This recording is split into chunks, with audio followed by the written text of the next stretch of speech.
Hello, everyone. A very warm welcome. My name is Carolyn Kassan, and I serve as the Academic Director at the New York University School of Professional Studies Center for Global Affairs. I also lead the CGA's Energy and Environmental Policy concentration, and we have recently launched a very exciting lab, the Energy, Climate Justice, and Sustainability Lab.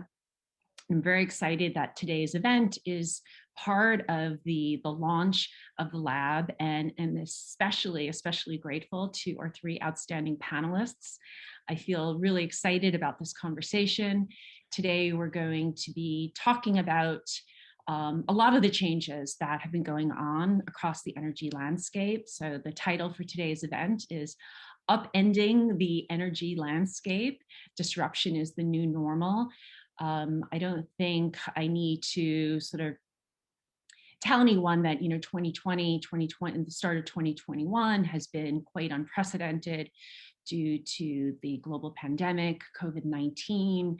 We've seen massive disruptions just across the global economy, and has very much hit the global energy market. At the same time, we've also seen a year where there's been tremendous movement with regards to addressing climate change, climate justice, environmental justice, and really sort of deeper discussions about what the energy transition, or as Michael Tran calls it, the energy evolution, and what it looks like. So that's what we're going to be discussing today. Very excited, as I said, to have our three panelists, and really encourage all of you in the audience to ask questions. So we're going to be in conversation for about 45 minutes and then open it up to questions from the audience. So let me go ahead and introduce our two special guests. So we have Michael Cohen. Michael is the Chief U.S. Economist and Head of Oil Analysis at BP. Bethany Gorham is Senior Vice President of Orion Energy Partners. And Michael Tran is Managing Director, Global Energy Strategist at RBC Capital Markets. And Michael is also a CGA Senior Fellow. So we're really, really grateful to Michael's contributions and to his many conversations he has with students, and to sort of helping inform how we think about everything that's happening in the energy space. So let's dive in to today's discussion. So Bethany, I'm going to start with you, and this is kind of a question for all of you. Can you help us demystify ESG, so environmental social governance? And it means many things to different people, that's why I'm so grateful to have you, Michael, and Mike here, because each of you bring kind of a different lens to looking at ESG, but also what it means for the energy transition. Yeah, absolutely. And I think that, 5 years ago, people who were talking about ESG, we were few and far between. One of my favorite charts that I came across actually earlier this month was one that showed the trend in Google search results from 2004 through today of what is ESG. And you see this very stagnant trend, and then it just explodes in the beginning of 2019. And that is great and wonderful that people are starting to kind of wake up to this area of finance and responsible business activity. But with that has also come a lot of confusion. And you see people using ESG as a noun and a verb and an adjective. And what environmental social governance really represents is a set of evaluation factors that fall outside of traditional legacy investment analysis or traditional, the way that you're kind of managing your company or corporate organization. And there's no single process for how to actually integrate these new and emerging risks into your underwriting processes or your companies, but the fact that their essential criteria really is no longer up for debate, as you mentioned before, whether it be climate change or waking up to realities of racial injustice in our country. We've now seen this massive flow of capital into environmental and socially linked investment strategies or funds or companies. But as all of this capital has been flowing, people are starting to now call it ESG investing, and that they assume that ESG investing is linked to a company, an investment in an electric vehicle company, for example, when in reality, ESG is a responsibility shared by all investors, by all corporates. It is not an intentional strategy that you're targeting environmental or social outcomes alongside financial returns.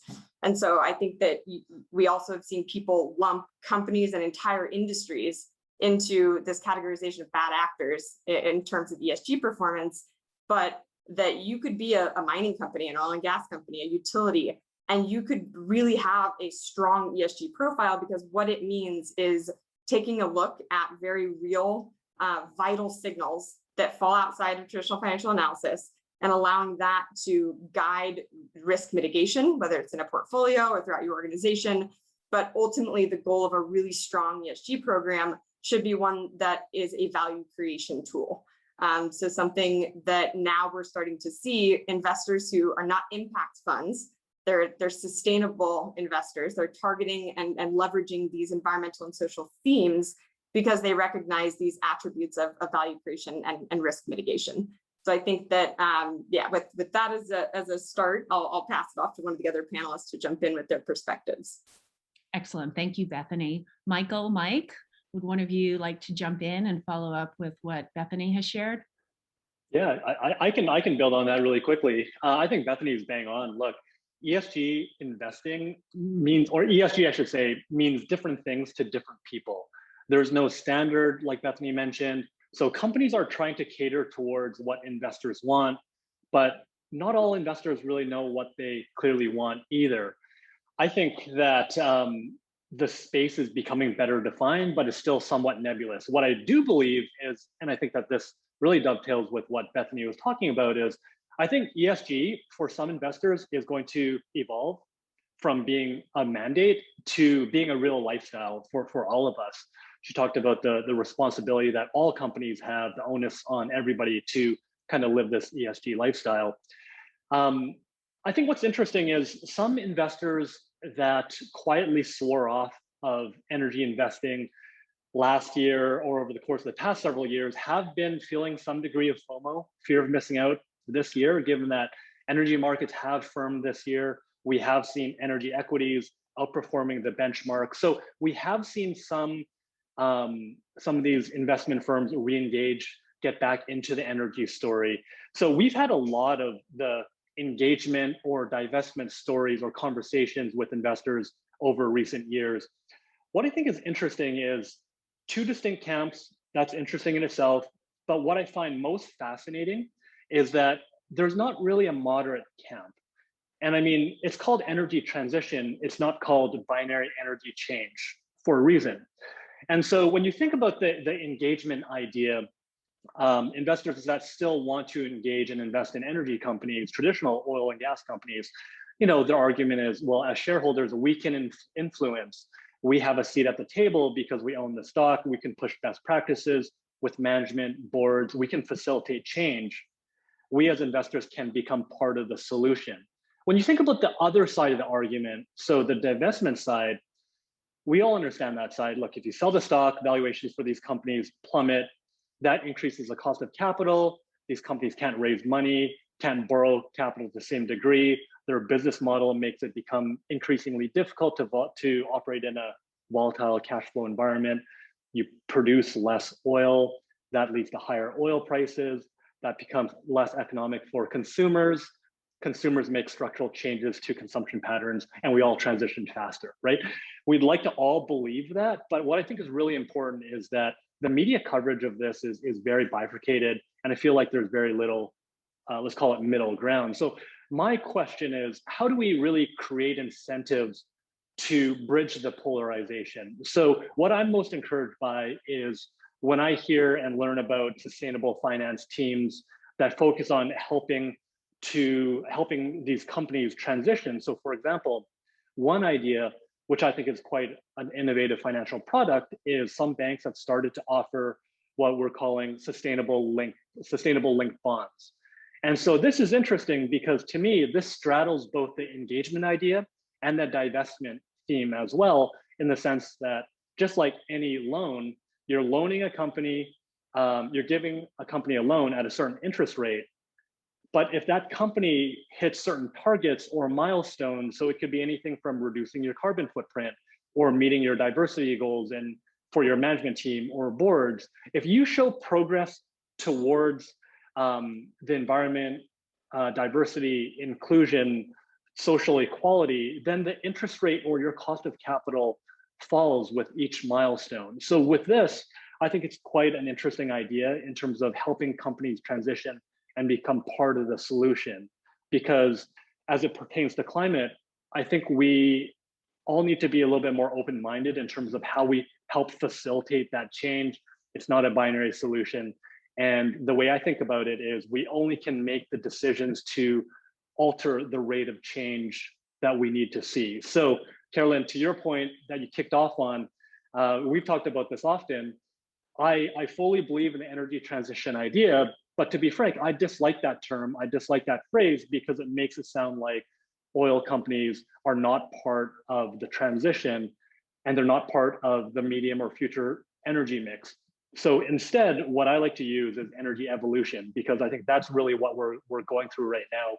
We're evolving perhaps away from traditional forms of energy, but it's not a binary event. So I think society can really benefit from us all working together to get to the other side.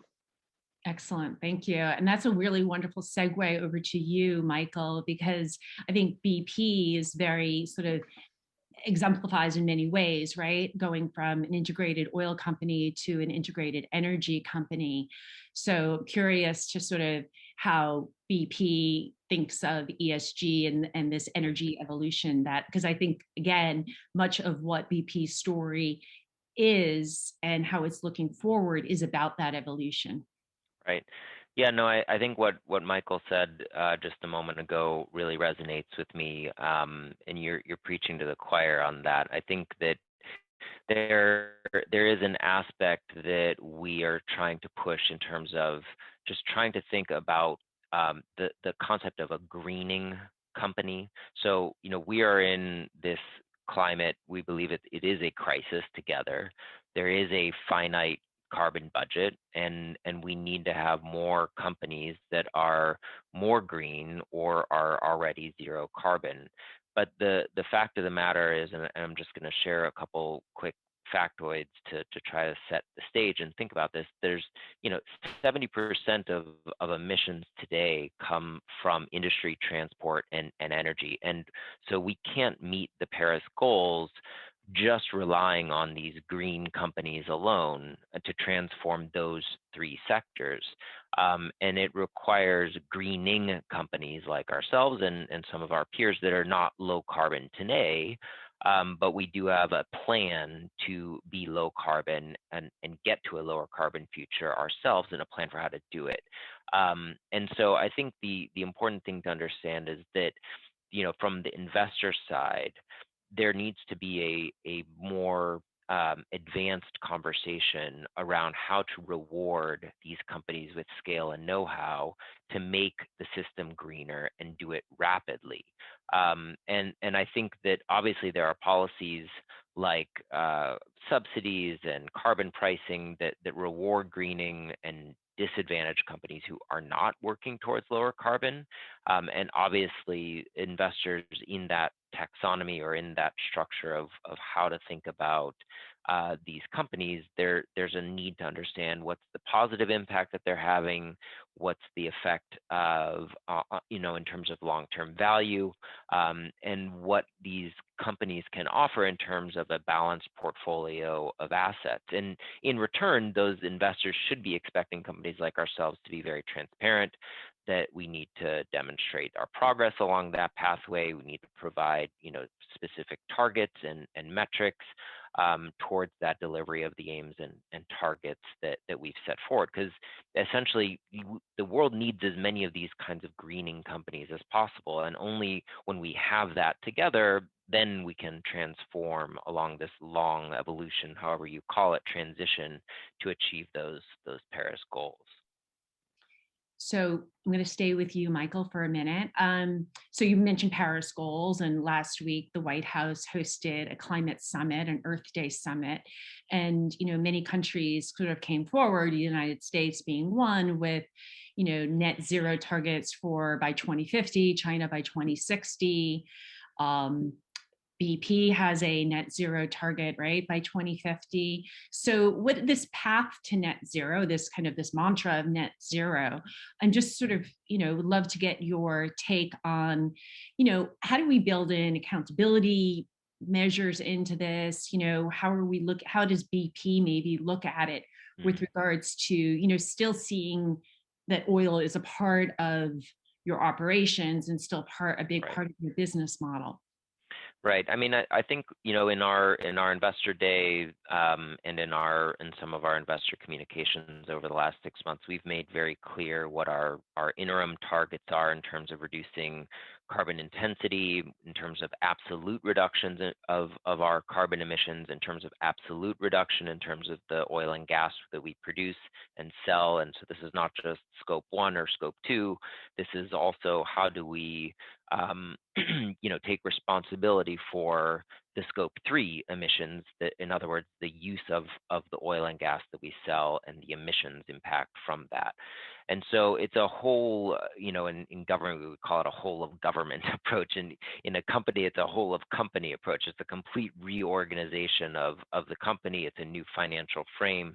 And the mantra is, how do we perform in investing in all of those new activities while we are, how do we perform in terms of those existing, assets that we have, the oil and gas production, that allows us to transition at pace and scale into those new energy areas. And so what that involves is focusing on, advantaged hydrocarbons, resilient hydrocarbons, understanding that, we have a social responsibility to the oil and gas that we produce, and ensure that we have that license to operate going forward. It's the same thing, not just that we are recognizing, but many other companies as well, just to varying degrees.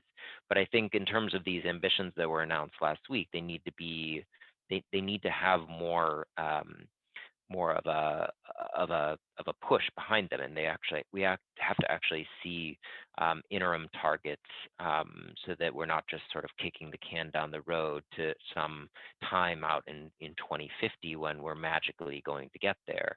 And I think that means that the investments that we make have to facilitate the progress that, or have to take into account where is that we need to be by 2050, and what are therefore the investments that we need to be making in the interim in order to get to that target. And those are two very different things. We can conceive of what we might look like as an energy company in 2050, but if we don't take that harder thought process and engage in that harder thought process of how do we maintain our profitability and our value proposition to shareholders that have a far shorter time frame, then we're going to fail at that longer term transition. And that's the challenging part of all of this.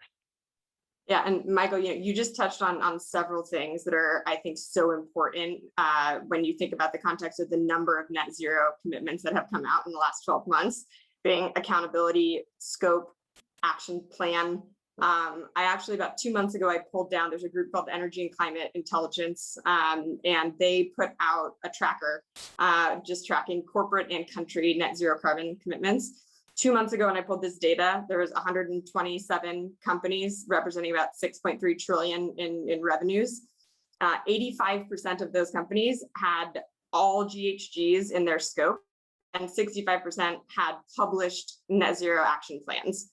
I pulled it this morning. There's 420 companies representing 14 trillion in 2020 revenues. 35% have all greenhouse gases in scope, and less than 50% have published climate action plans. And so I think that as we start thinking through accountability and metrics, and Larry Fink yesterday at the Bloomberg Green Summit had called for a SASB aligned approach and taking TCFD recommendations into all of this reporting around progress towards the race to net zero. I think that there's no good answer right now because we're coming to this convergence of sustainability standards. But I'd love to hear the other panelists' thoughts on how we're going to get past this hurdle, especially when you also have companies who are making targets that are not all 2050. Some of them are 2035, some of them are 2040, some of them are past that. I think we see a lot of people who are trying to jump on the marketing bandwagon of net zero, and it's like net zero is now the new energy transition. But I think that the approach Michael has just laid out and recognizing that you need interim targets, you need to set scope, and you need to publish publicly how you're going to do it is going to be really important for watching these people actually meet the goals that they're setting. Yeah, if I can jump in on this as well. I mean, the corporate side is certainly one side of it. The general population is also another component of it as well. And what I think is really interesting is if I believe, and there's no scientific data behind this, but anecdotally, what I would believe is that if you ask the average person on the street, the general population, what can you do to battle climate change? I would argue that probably a pretty large component of that general population would probably say, well, we either need to drive less or we need to drive better cars. And I think that driving just is the first thought that comes to a lot of people's minds because driving is such a visceral part of our daily lives. But I think the idea here is the Gates Foundation highlighted how passenger cars really only represent 8% of total global emissions footprint. And when you think about total transport, which would include ships and planes and vehicles, that amounts to about 16%. And so when you think about how a gallon of gasoline in the US is still cheaper than a gas of milk, I think these entrenched systems are really difficult to displace. And so when we think about the path, what really is interesting to me is this example of how the average fuel economy for a car in the US is 25 miles a gallon. If we were sitting live with a live audience right now, I would poll the audience and I would say, look, does anybody want to take a guess or take a stab at what Henry Ford's Model T was in terms of fuel economy when he introduced the first vehicle 113 years ago? Some people may know the answer. I think most would be shocked by the answer. That is 21 miles a gallon.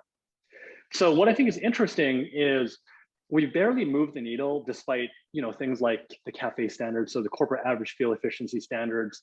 Now, to be fair, the top hybrid that's sold in the US has a fuel economy of 58 miles per gallon. I think the good news here is that if you think about it in terms of, well, we've had more than a century since the first car got launched, and fuel economy has improved by nearly 3 times. But what I think the bad news is that while technology has taken us from, call it 21 miles a gallon to 58 miles a gallon, the average vehicle in the US as chosen by the public still stands at 25 miles a gallon. So I think that's one example. Another example really quickly would just be when you think about the efficacy of solar panels, 25% of the sunlight that's harnessed is translated into electricity. Now that's not particularly a tectonic shift, given that same metric was about 15% 40 years ago. Yes, solar panels are cheaper, but from an energy extraction perspective, I still think that things are moving slow. So I think we also need to ask ourselves the question of not just the corporates, but what can we do in general society to really accelerate change? And I think that's a pretty tough question as well. Yeah, no, I agree. And I'm going to stay with you, Mike, and follow up because I think also, I opened it up, right? That, this is about disruption. This is about the upending of the energy landscape. But the energy landscape, as you just pointed out, is changing, but there are still entrenched systems. And what we're seeing, even though you have countries such as India that are deep into the COVID crisis, countries that are still under lockdown, in Europe, the United States is slowly coming out of it. But we are seeing a pretty interesting rebound in oil demand, right? And Fatih Birol at the IEA has also put a forecast for increased carbon emissions for 2021 and 2022. So I'm curious to get your take, and I'll also go to Michael on this. Is what does this mean, right? And how are we, like, in light of these climate targets that we're making, but the world still does depend very greatly on oil and gas and coal. Yeah, so if you want to take it, and also maybe if you can, I know Michael, you've always shared some really great insights on what you see in terms of China's role in the demand forecast. Yeah, I can start. Look, it's a great question, Caroline, in terms of thinking about, well, what's changed? How's COVID going to change or upend the oil landscape? I'll first kick off by saying, like, we're almost exactly 1 year removed from arguably the darkest day in oil market history. Of course, I'm talking about what happened 372 days ago when oil prices went negative. Clearly, a lot has changed in the months since. You could argue that the investor mindset for some investors have changed quite significantly because, like I mentioned earlier, there are, and as we all know, there are investors who have really sworn off investing in some of these companies. And as Michael knows and can probably speak to it better than I can, I mean, the peak demand narrative has become really front and center over the course of the past number of months, and COVID seemingly has really accelerated that narrative. When I think about certain things that have changed, we are certainly seeing progress, right? I mean, the Biden camp has laid out a very aggressive stance on energy policy, the acceleration of the transition. I do believe that, though, in practice, the markets will test the Biden administration on certain fronts. You can look at certain things like, well, retail gasoline prices nationwide right now are right around $2.90 a gallon to fill up. That's really expensive. I mean, we're sitting here in the middle of April right now, but $2.90 a gallon is basically punching up against that Independence Day weekend, Labor Day weekend travel. So gasoline is expensive right now. How does that impact the reopening, given that there is fairly widespread inequality? I don't think it really impacts, whether or not we all drive this summer or many people drive this summer because we've all been hibernating for a year. But when you think about other ideas that are playing out here, commodities as an inflation hedge, as a trade for investors, is back in vogue after a decade of not happening. ESG is inflationary for economies. So when you think about all of that, and then we can also throw in the ideas of, what does oil demand look like in a post-COVID world? I mean, the easy one to go to here would be working from home, right? I mean, US gasoline demand is about 9.5 million barrels a day, roughly 9.5 or 10% of global oil demand. Normally, commuting to and from work makes up 28% of that mix. So that's about 2.5 million barrels a day or so. You can do fairly high level linear math if you say, look, if 10% or 20% or 25% of individuals will choose to work from home in perpetuity, you're not getting that gasoline demand back. So, there's a lot to potentially unpack here. What I'm most fascinated by is really just watching and participating in the rate of change of the transition.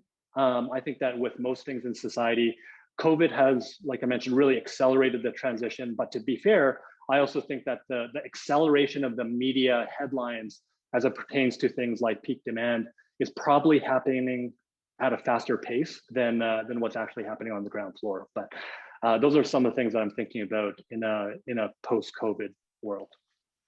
Excellent. Thank you. Thanks for that, Mike. Michael, so you're at BP. This is a big part of your portfolio, right? As chief U.S. economist and head of oil analysis, what is it that you see on the horizon for oil demand? And maybe to sort of Mike and Michael, but Mike talked about the peak oil, right? Which, we've heard a lot about this year, but there's also concern about the lack of investments that are going in that might also mean that we have supply constraints. Anything you want to sort of comment about that? Sure. I mean, I think that Michael covered a lot of the bases and managed to touch on some of the very clear themes that we think are going to emerge in a post-COVID world. Less frequent work travel, less frequent commuting. The way in which we modeled the future in our energy outlook publication that came out in September highlighted 3 different scenarios, and a BAU scenario where production rebounded and demand rebounded and stayed in a plateau sort of state, another that was in line with a Paris type scenario, and a third scenario that was in line with a net zero pathway. And I have to say that although the big impact, there was a big impact from the idea that we were going to be working from home more, by and large, all 3 of those scenarios experienced a step change lower just because of the shock to GDP growth.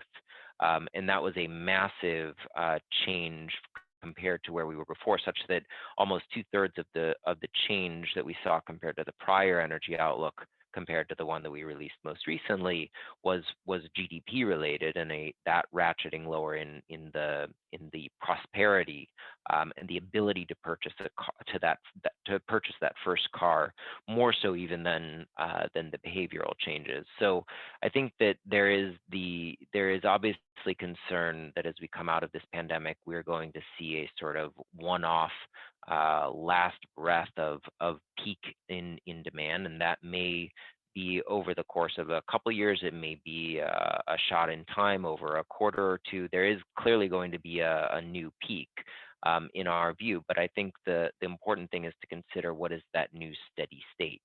And if the investment environment is having to contend with ESG concerns of whatever nature they are, capital constraints and a higher cost of capital, that will all influence the break even of these incremental investments. In all of the scenarios that we put forward, there is not sufficient new oil investment to meet the demand.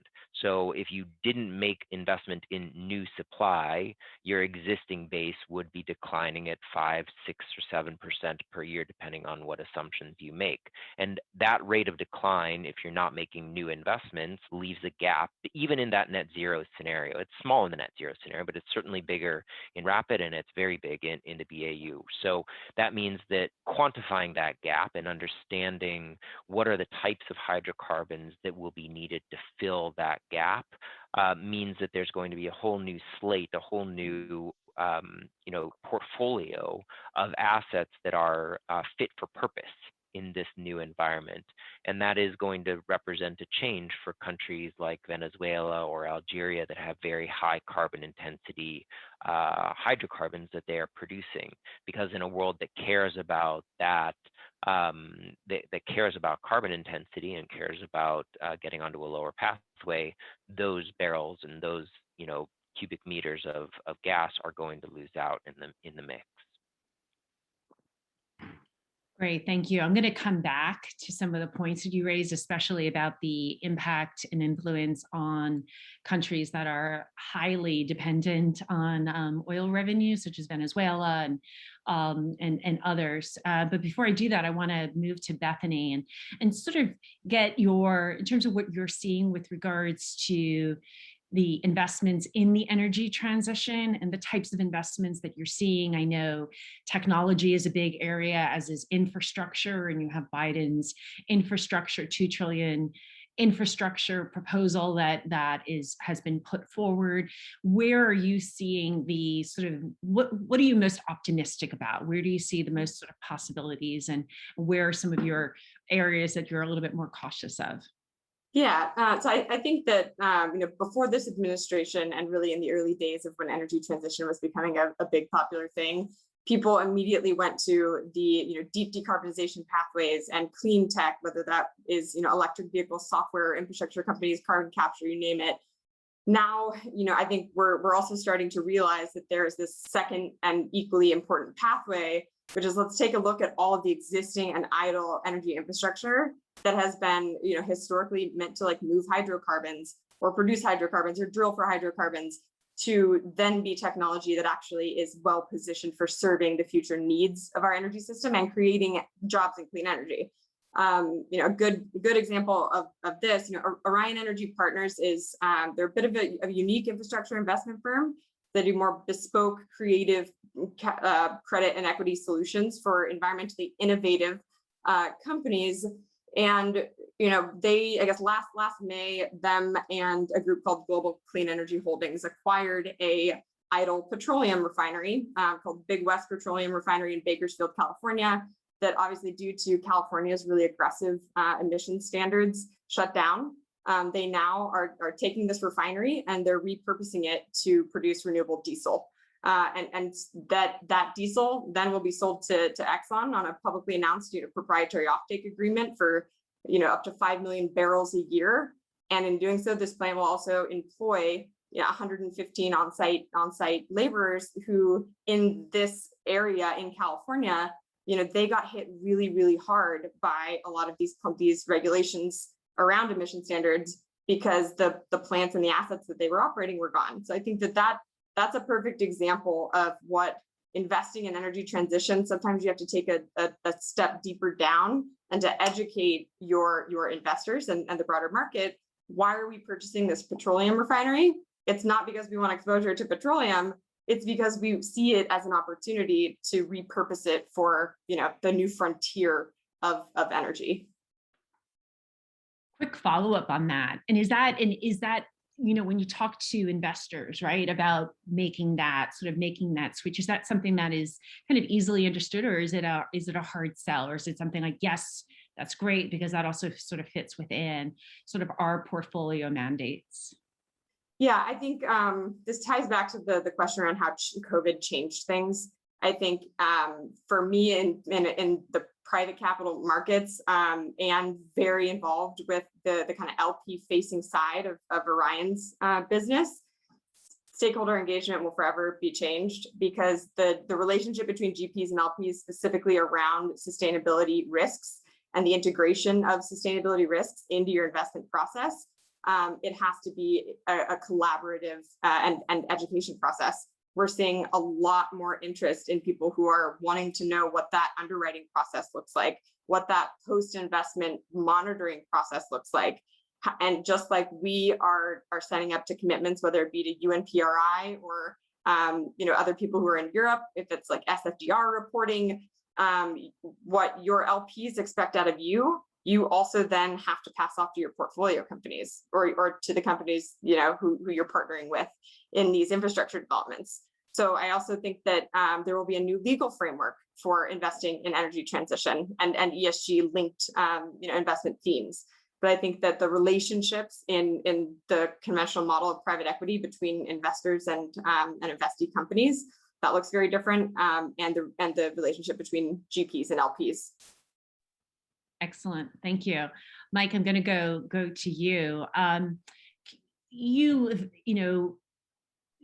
RBC is a Canadian company, right? And Canada has the oil sands. I'm just sort of like, what do you see with regards to oil sands producers? And I know that for a long time, oil sands producers have been really examining their carbon footprint and looking at how they can reduce their emissions from production. But earlier you mentioned sort of divestment issues, and I know that, for example, New York Pension Fund is has or plans to divest from oil sands producers. Just can you sort of give us your take on that, or what are some of the challenges confronting the producers in Canada, which are sort of viewed to be sort of higher carbon emitting producers? And I think I'll maybe link that question to what Michael said earlier about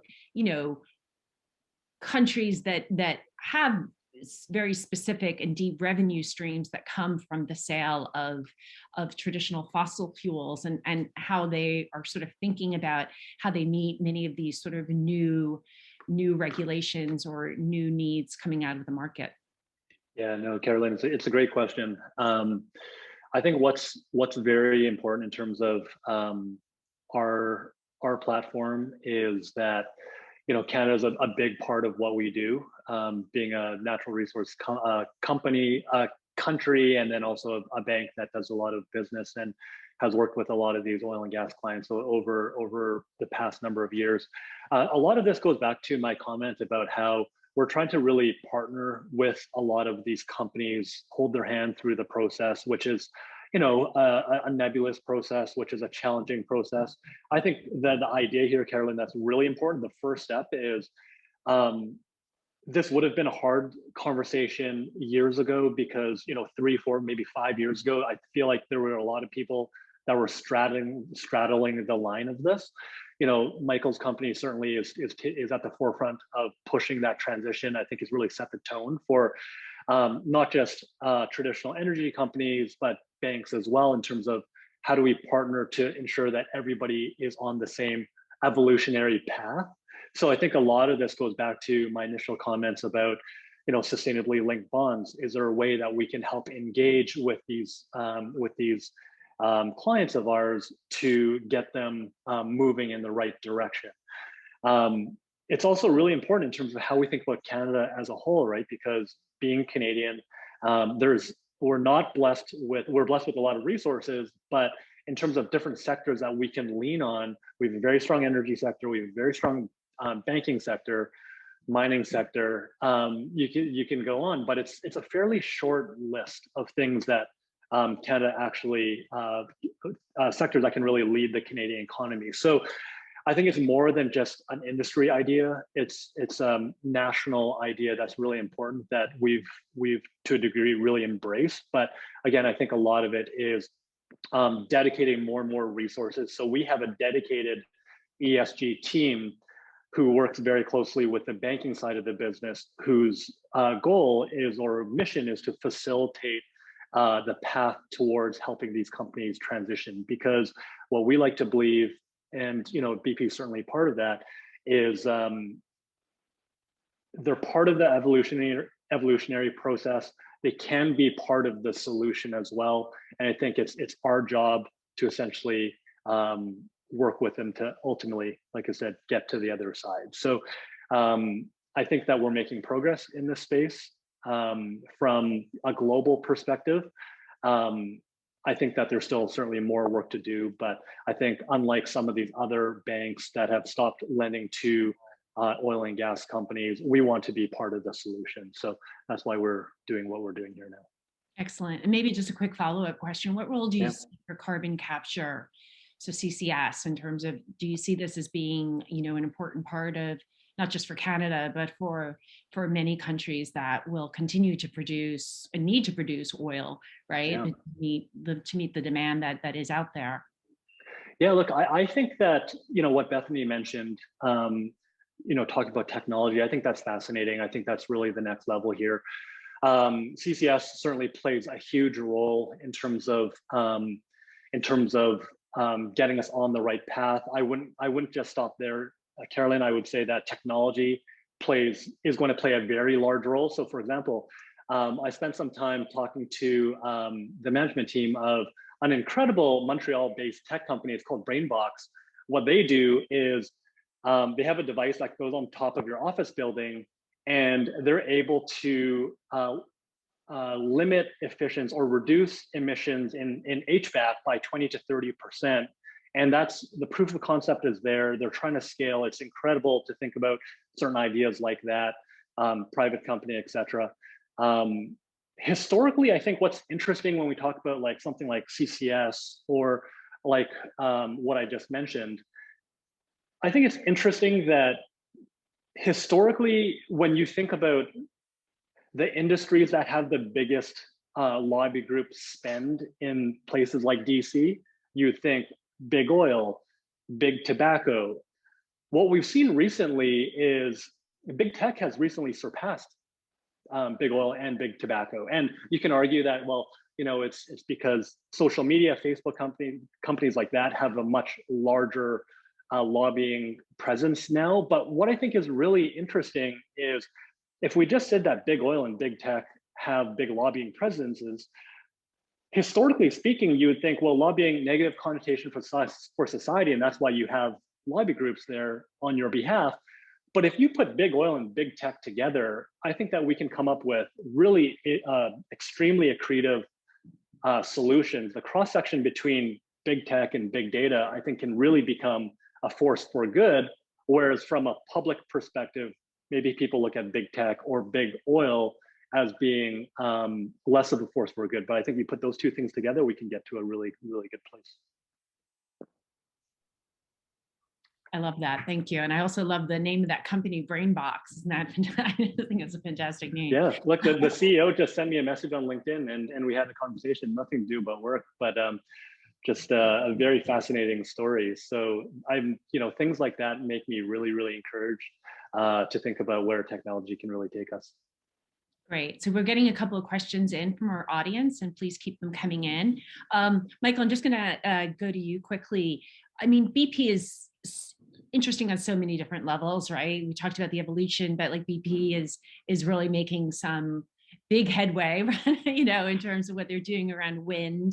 They're investing in solar. So what do you see in terms of when you see this integrated energy company?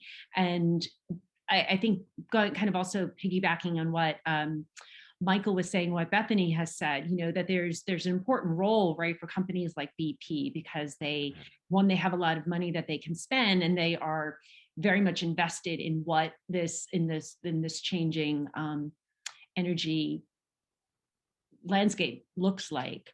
So just if you can give us a few insights into sort of how BP as a company looks now, but will look with regards to its energy portfolio.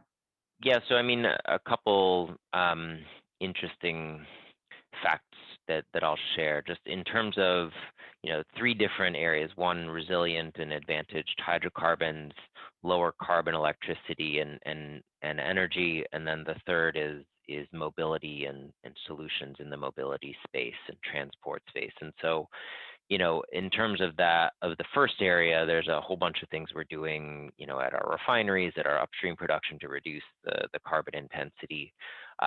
More interestingly, maybe for this conversation, which is the sort of question of what we are moving to, it's a massive scale up in our renewables business.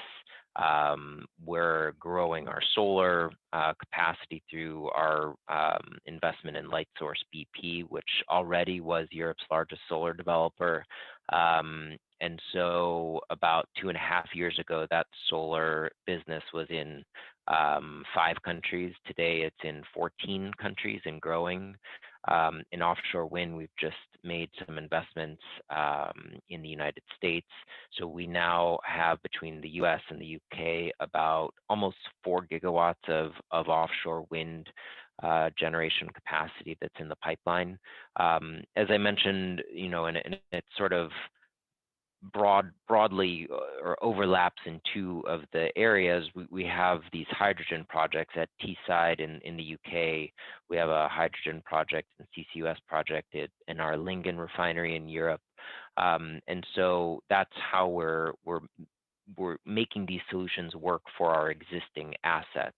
And in the mobility space, we're expanding our EV charging network across Europe. We're currently sort of reviewing strategy for the US. I saw that was one of the questions in the chat. We're doubling charging points in the UK. We've got a partnership with Didi in China that already has something like 500,000 EVs working on it. Biofuels business that's expanding, a partnership with Bunge in Brazil. And so all of these activities we see as a diversification strategy, because it's the cases where traditionally we would have been in just oil and gas. A lot more volatility in that business. Going forward, those businesses may face a higher cost of capital.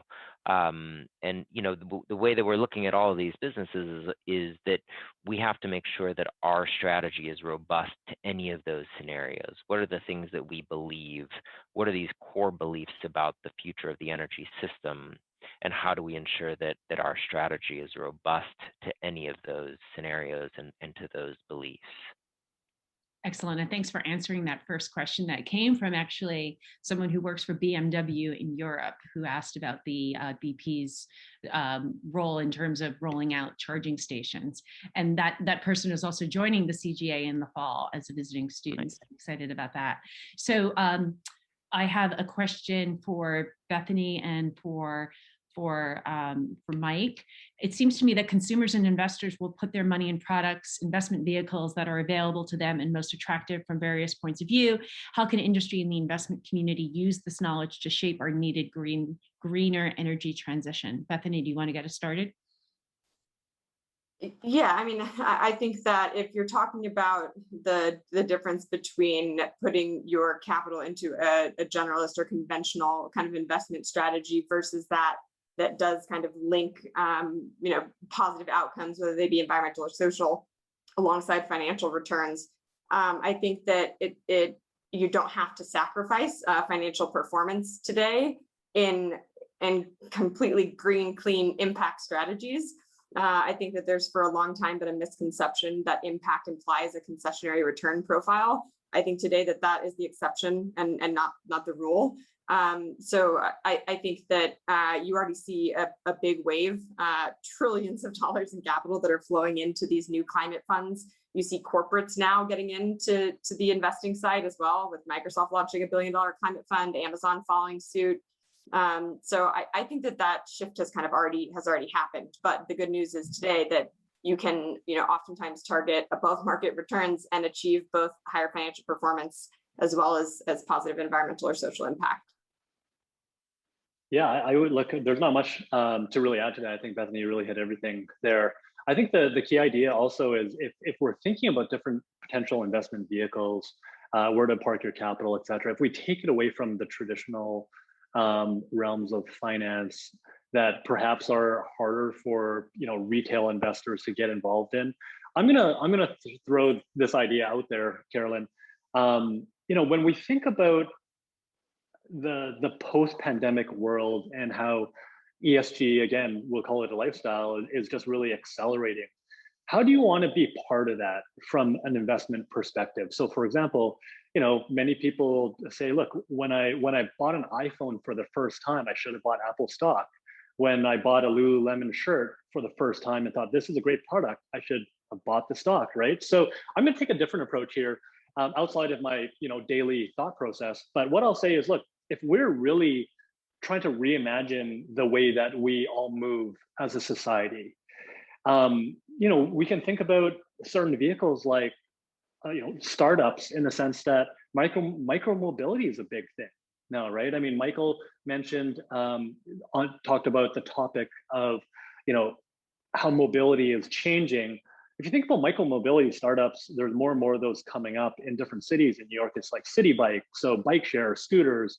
So if you consider the idea that somewhere in the range of 60% of all trips in the US take place between 0 and 5 miles of home, how much of that, the question we have to ask is how much of that can really be filled by scooters or bike share? If you think about the next tranche, so 25% of trips in the US take place between 5 to 15 miles of your home. So, can we fill that in with ride hailing apps, companies like that? How does that change how we think about the future of vehicle ownership, right? So again, that's kind of tangential to my previous comment about how I think technology is really changing how we are reimagining, potentially very lucrative investments, while also doing good for the world, right? So I know that's a different answer than what the traditional finance Wall Street person would tell you, but I just want to throw that out there because I think Bethany hit everything. And I think that kind of provides a different answer to kind of stretch the imagination a little bit in terms of just thinking about different types of things that perhaps retail investors can get involved in. Excellent. It's a fantastic answer. We have a question about what your thoughts on, and anyone who wants to jump in, Bethany, it's probably a good question for you, about SEC mandated ESG disclosures. Yeah, I mean, I think that we need them, but I actually, this is another point that Larry Fink brought up yesterday. A lot of the dialogue now is focusing on public companies, right now we already have a ton of data out there from like, regulatory mandates around what these companies have to report to us.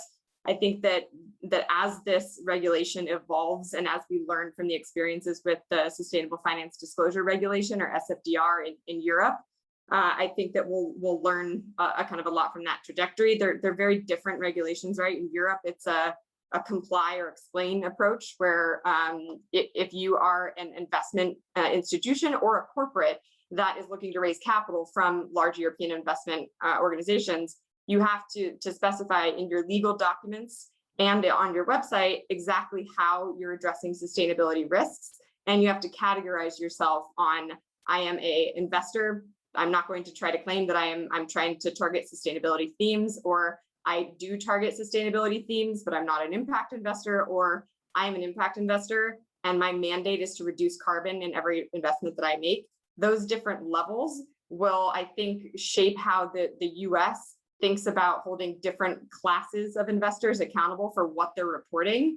Because we talk a lot of time about ESG and disclosure around risk, but as more people are out there raising money and launching climate funds, we need to figure out the impact measurement side and how you're going about actually linking dollars to carbon, water, fuel, electricity savings, or social outcomes as well. In short, I think that we're a ways out from there being anything that is going to be implemented at the rate that Europe did, because there's still so much unknown and so much difference between the type of reporting that one industry needs to do or one technology needs to do based on supply chain characteristics and kind of like subsector focus or geographic presence of where your supply chain exists. So we're a ways out, but I think that it needs to happen. It needs to happen pretty fast, because otherwise a lot of people are going to be found, like, we're going to get lost in greenwashing, I think. Okay, excellent. So I've got one quick kind of two questions together. This will be kind of a rapid fire round. This attendee says, thank you for the insightful discussion. So what do you want to see most to come out successfully from COP26? And what thing have you read or heard recently that influenced your thinking? So take one or both questions. I can go first. I think having a solid plan for the convergence of SASB, TCFD, the Climate Disclosure Financial Board, WEF has also come out with something, IFRS has also come out with something. There is this push for a globally accepted sustainability accounting standard that an action plan for implementing that would be what I hope to see come out of it. Excellent, thank you. Michael? I think from our end, and I would echo what Beth said there, just in terms of unifying and standardizing the financial side of this to the extent possible. I think I'm looking specifically to China, and I think that the announcements that have been made have been very ambitious and eye-opening and welcome. But I'd like to see how that plays out at the summit. In terms of what they are willing to agree to, because if we're to think about how the energy system is going to evolve in the next 20 to 30 years, the biggest wild card is the direction of China, and so I'm quite concerned and curious as to what will happen with those ambitions.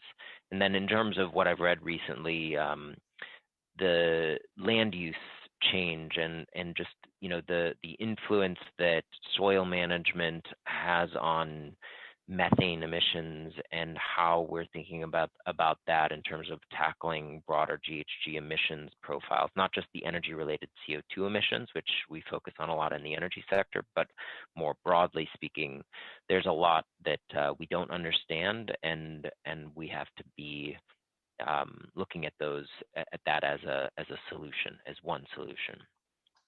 Great, thank you. Mike? So I'm just gonna look. I can't argue with any of the points that Michael and Bethany made. So I completely agree.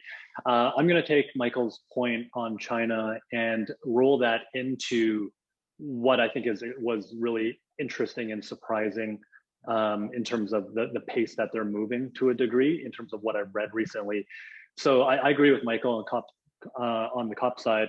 China is such a big portion of that. What I think is interesting is if we think about China as a global leader in oil demand growth and has been for quite some time, you're also the world leader in vehicle sales and generally the world leader in electric vehicle sales. What's really surprised me is the pace that they're going at this. So, for example, this stat just blew my mind in the sense that something like 110 or 112,000 public EV charging stations were implemented in China in just December of 2020 alone, like 1 month. And that's more than the entire size of the US public charging network, again, installed in 1 month. So that's something that is really interesting to me in terms of understand that China cares about the environment pushing forward, but the pace I think is really interesting. Because look, we know that there are certain things like that you can implement in a place like that that can lead to, a number of major cities in China where you have the entire bus fleet that's fully electrified, the taxi fleet either fully or getting close to being fully electrified in certain places. Shenzhen's a place that really stands out as being a leader there. And then when you think about, the license plates, how we think about how you obtain a car in major cities like a Beijing, a Shanghai, a lottery system, etc. So obtaining a car is difficult. Maybe that's tackling two birds with one stone in terms of congestion and also the environmental side. But when you put all these things together, these ideas together, China's a pretty powerful footprint. And if they start leading in many of these cases, then that alters how we think about the transition. Great. Well, thank you all so very much. Really grateful. I'm going to, on behalf of everyone, our audience, I want to thank Bethany Gorham, Michael Cohen, and Michael Tram for being part of this really great conversation today. Appreciate all the work the three of you are doing, and thank you for coming virtually to the Center for Global Affairs and sharing your expertise and your knowledge. We are really, really deeply grateful, and always a pleasure to be in conversation with the three of you.